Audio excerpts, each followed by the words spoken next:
Do you want to know how to teach a child impulse control? I'm Nicholeen Peck, and I teach all over the world about parenting, good communication, how to build strong family bonds, child development, and education, all through the lens of the principle self-government. And in this video, we're talking about impulse control.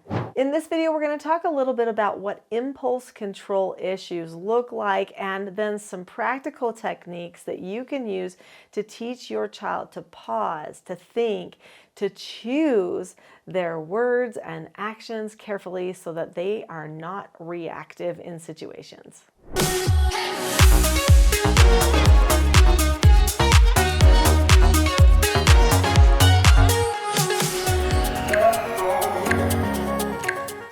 Children are impulsive just by nature. In fact, any person could be impulsive.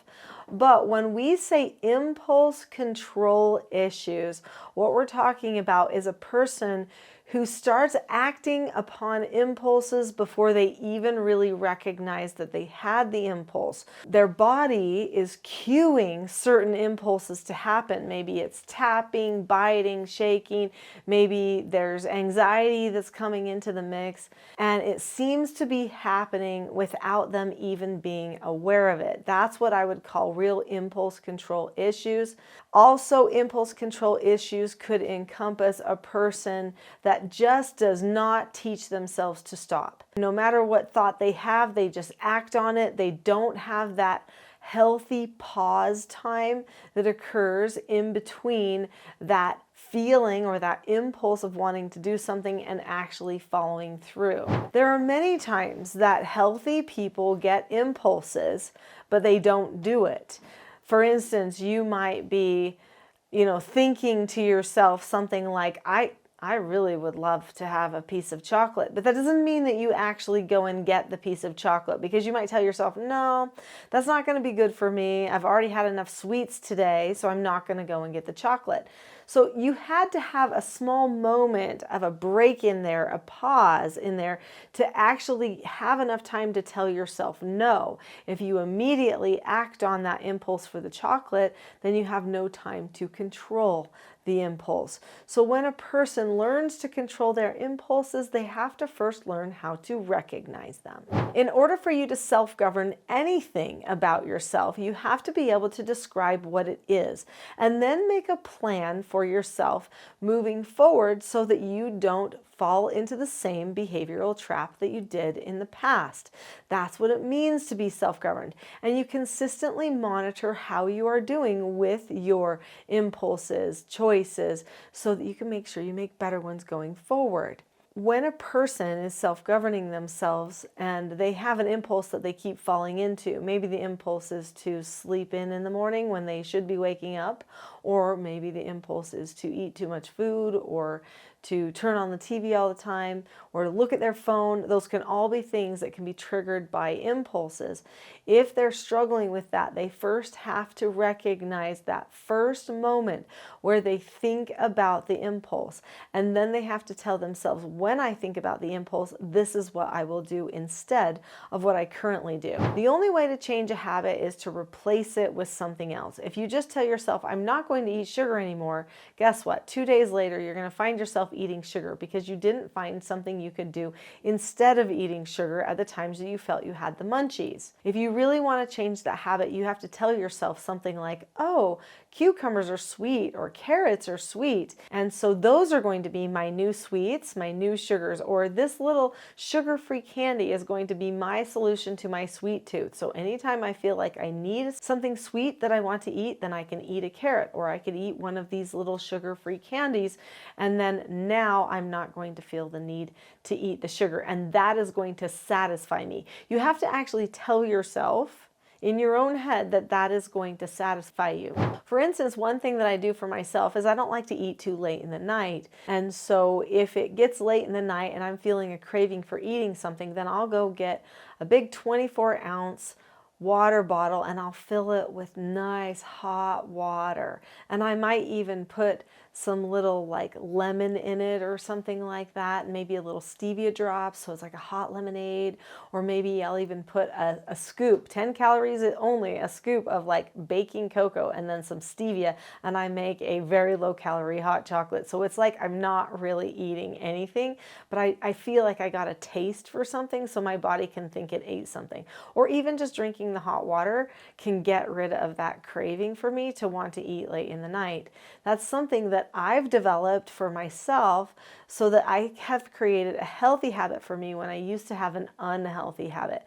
I used to get the munchies and I would eat snacks and stuff at night all the time. It wasn't good for my brain or my sleep or my waistline. So how do you teach a child to learn to take pauses and that it's okay to pause? Well, you're probably going to want to teach them the skill for accepting a no answer. There are 4 basic skills of self-government that really begin a person on that track of taking personal responsibility and being able to have self-control and self-regulation, which are really required for controlling impulses. Those 4 basic skills of self-government are following instructions, accepting no answers and criticism, accepting consequences, and disagreeing appropriately. These 4 children's books each teach one of those 4 basic skills of self-government. And I have other books and courses that will teach parents the skills that they need to correct the problems when the children are not using the steps to these skills that will help them with their self-mastery. Every one of the 4 basic skills helps with impulse control issues. So let's talk about some of the things that people have a hard time controlling their impulses about. One thing might be staying on task. So you might give a child an instruction to do something, and before you know it, they're off task doing something else. This is because they got an impulse to look at something else, to think about something else, or do something else, and that threw them off the first task. So if they learn how to follow instructions, then they learn the 5 steps of following instructions. One of those steps is to do the task immediately. Another step to following instructions is to check back. So if they think, I've got to get to the check back, I've got to get to the check back, then hopefully that's going to help them not get as distracted. What's another thing a person could have impulse about? Well, maybe they don't observe appropriate boundaries. Maybe they say things they shouldn't say, or maybe they cross over boundary lines that they shouldn't cross over.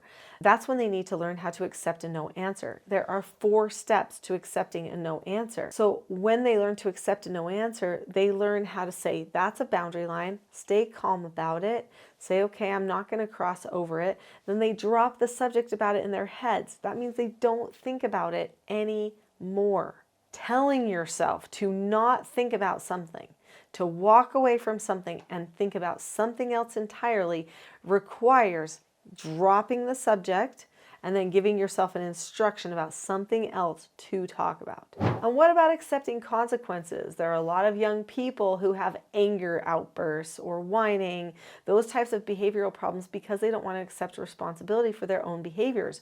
And so their aggressive impulses or emotional impulses come out. Well, if they learn the steps to accepting a consequence, then they'll learn how to be calm when they are told something that they did that was wrong, that needs to be changed, or when there's a negative consequence they have to accept.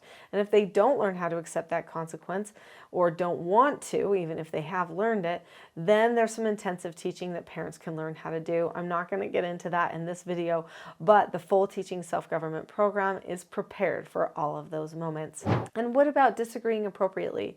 Maybe there's something I'm really worried about, something that I am feeling anxious about, that I want to talk to somebody about. Well, instead of blurting something out, listen to what somebody else has to say. Then you disagree appropriately, where you seek to understand, then to be understood.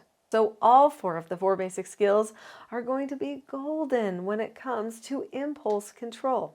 There's more information about all of these skills that I would love to share with you.